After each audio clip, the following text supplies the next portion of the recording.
First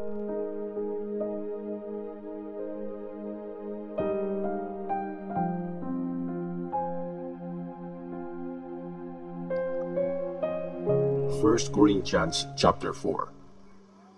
Ang ministry ng mga apostles.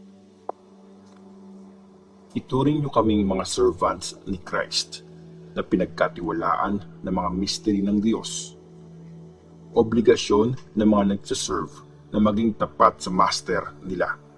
Pero hindi importante sa akin kung i-judge niyo ako o ng kahit na anong korte na standard ng tao ang sinusunod.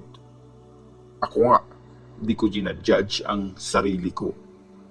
Malinis ang konsensya ko, pero hindi ibig sabihin wala akong kasalanan. Ang Panginoon ang magja-judge sa akin.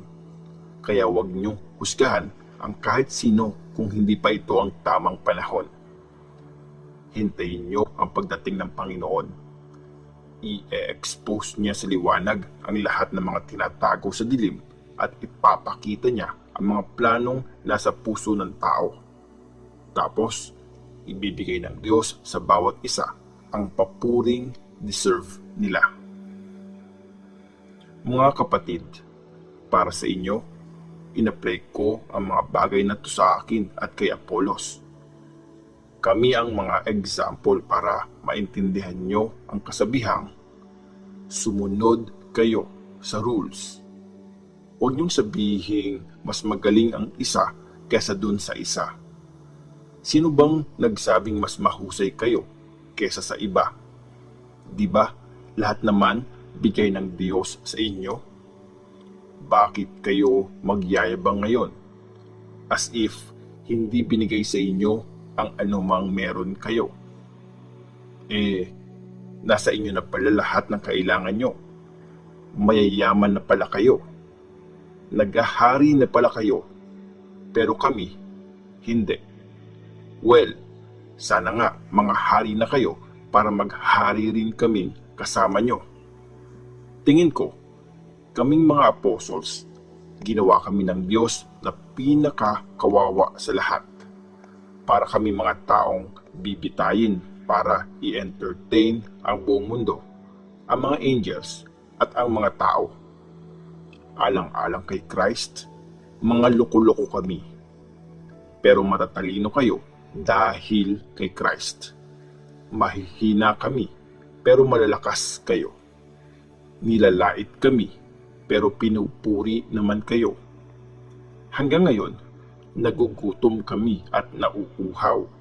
Mukhang basahan ang mga damit, binubugbog at walang matirhan. Nagpapakahirap kami sa pagtatrabaho. Pag sinusumpa kami, binibless namin sila.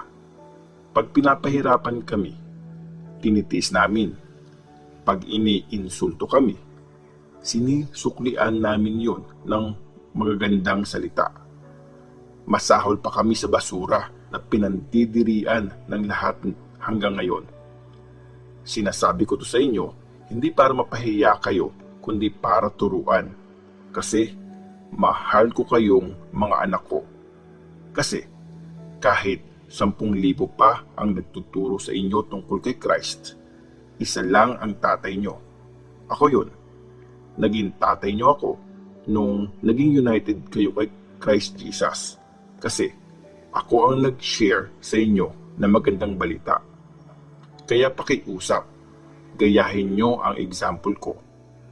Dahil dito, papapuntahin ko sa inyo si Timothy, ang mahal at tapat kong anak sa Panginoon. I-remind niya kayo tungkol sa mga prinsipyong sinusunod ko bilang disciple ni Christ.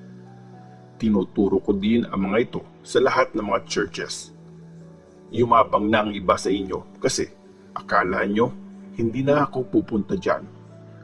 Kung iaalaw ng Panginoon, malapit na akong pumunta dyan sa inyo. Tingnan natin kung gaano kaastig ang mga mayayabang na yan o baka puro salita lang sila. Kasi hindi nakukuha sa salita lang ang kaharian ng Diyos, pero nakikita yon sa kapangyarihan. Anong gusto nyo? Dadating ako dyan na may pamalo o ipapakita ko sa inyo ang pagmamahal at pagiging gentle.